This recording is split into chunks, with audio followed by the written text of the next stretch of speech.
In this lesson, we'll look at how we create links from one file to another, but that link won't just take us to the very top of the page. We can make links to specific parts of a given page, and that's what we'll do in this lesson. In the Project Files folder, in Chapter 5, you'll find lesson_05_home.htm. Let's bring that file up in Firefox, or your default web browser. If you look at this file, it looks very much like what we've been working on before, but there's been a little bit more text added to our bullet points. The text image facts have been added underneath each of the bullet points listed here in this HTML page.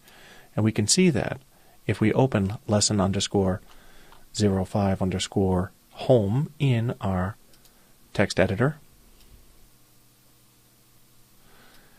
on the Macintosh, and if I scroll down, I can see, and I'll just increase the size of this window a little bit so it's a little easier on the eye, that inside our list item, a simple break, the text image facts, and a few more breaks have been added inside a given list item. Nothing we haven't seen before. Just more text added within a given list item. Now what I'd like to do is I'd like to add a link on each of these instances of image facts that'll correspond to a part of the associated page. Now here you can see my very first link, Nebula 01, the Eagle Nebula. If I click on that link, I can see the image, but if I scroll down to the bottom, a little bit more text has been added to this page. Simple facts about this image, courtesy of NASA. Now, what I'd like to do, if I hit the back button, is put a link on the words image facts, if I hit the forward button on my browser, that will link directly to this part of this page. Not just the page in general, way up here at the top, which is the default action when linking to a page, to load the page at the top, but to link directly to this portion of the page. So how do we do that? We need to do two things. We need to create the area that we wish to link to, and we need to establish a link to that area. It's a little like the chicken and the egg. Which do you do first? Bottom line, it doesn't matter, as long as you do both. So what I'll do now is I'll go out to each of these image pages and add what's referred to as a destination anchor. Basically, I need to put an anchor somewhere in this page that I can link to. Since I, the web designer, decide, I might like to have my visitors be able to link directly to the facts portion of this page. That's where I'll create my anchor. So if I look in the Project Files folder again and find in the Chapter 5 folder lesson_05 nebula_01, 02, and 03, I'm going to open each of these files in TextEdit. And I'll stagger them so that they're a little easier to see. And I'll bring up Nebula 02 and Nebula 03. And I'll close down my folder windows because I've got too many windows open on this screen. And I'll just clean up my screen a little bit so that the files are easy to navigate through. I'm just tiling my file so I can go 1, 2, and 3. And I'll minimize my browser window too. So I'm not going to do anything with the home page for right now. I'm just going to tuck it away in a corner. But I am going to look at Nebula 01, 2, and 3. I'll start with the first one and scroll down to where we saw the facts that we were just looking at for the Eagle Nebula in Firefox a moment ago. What I want to do is I want to link to this area. I want to see the facts, and I want to see the data underneath that facts title. Knowing that I want the facts title to be on the screen and the associated information, I will create my destination anchor before the first character of text that I wish to see on my page. Bearing that in mind, I'm going to create an anchor link using the anchor tag that we've seen before, open caret, A, close caret, and I'm going to close this anchor tag as soon as I create it. And I'll add a carriage return or two here to make it a little easier to see. However, the syntax of this anchor tag will be different than any that we've worked on before. We're not going to use the href attribute because this is a destination anchor.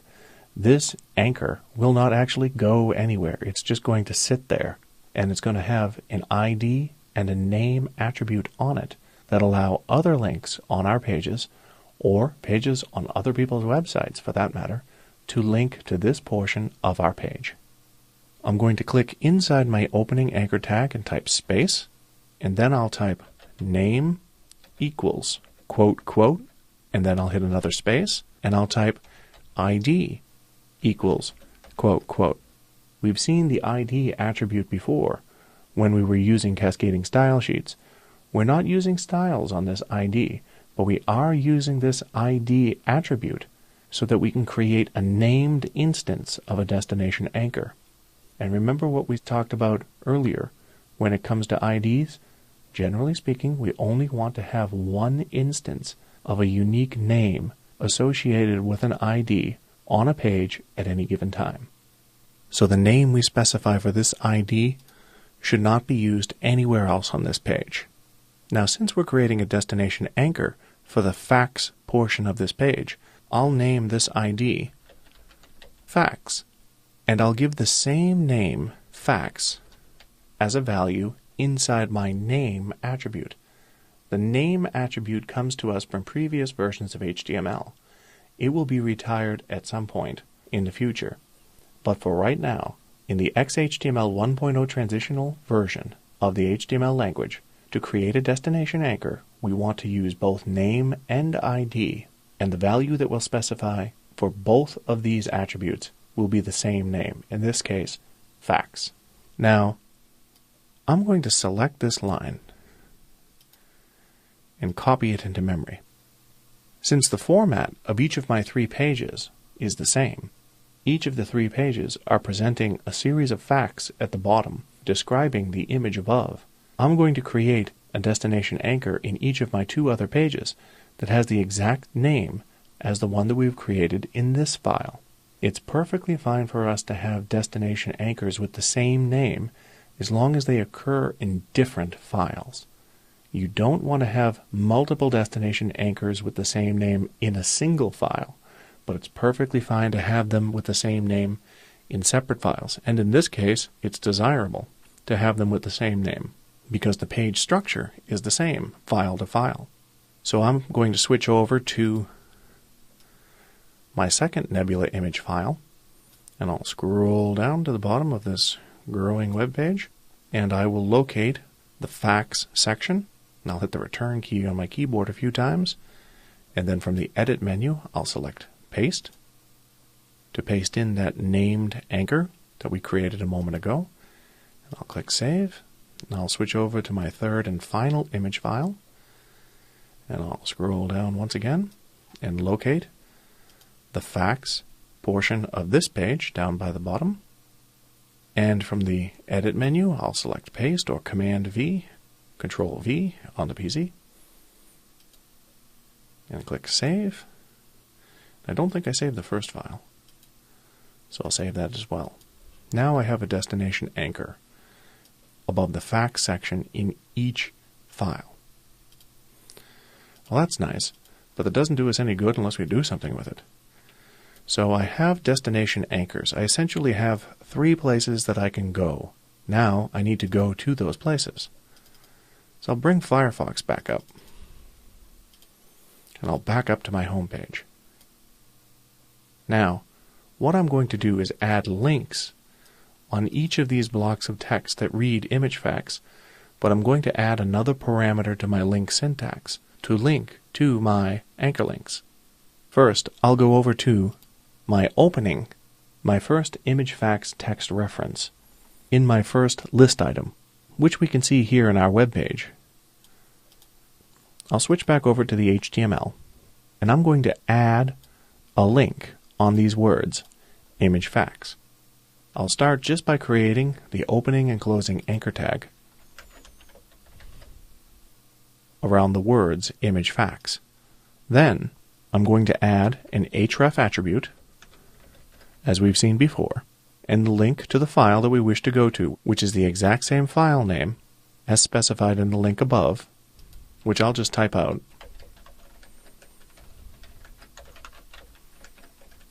But you can copy and paste.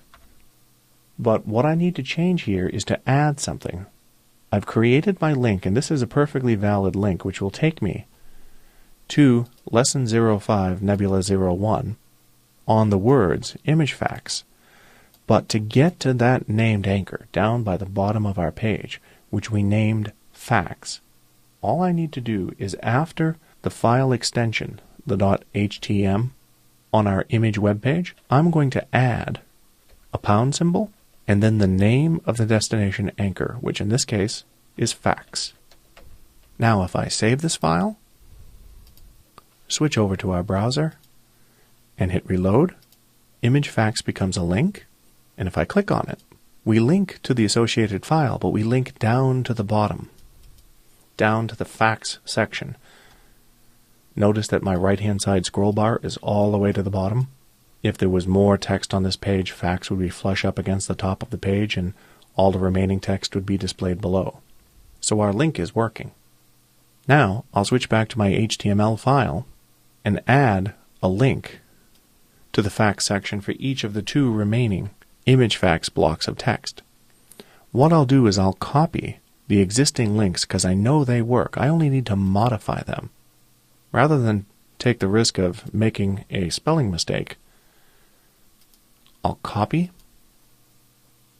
the link nearby the words image facts in my second list item, not forgetting to grab the closing anchor tag, and I'll do the same for the third bullet point by selecting the link that I wish to copy and then pasting that link where I want it to appear, not forgetting to close the tag. But, as with the first image facts link in our first list item, I need to add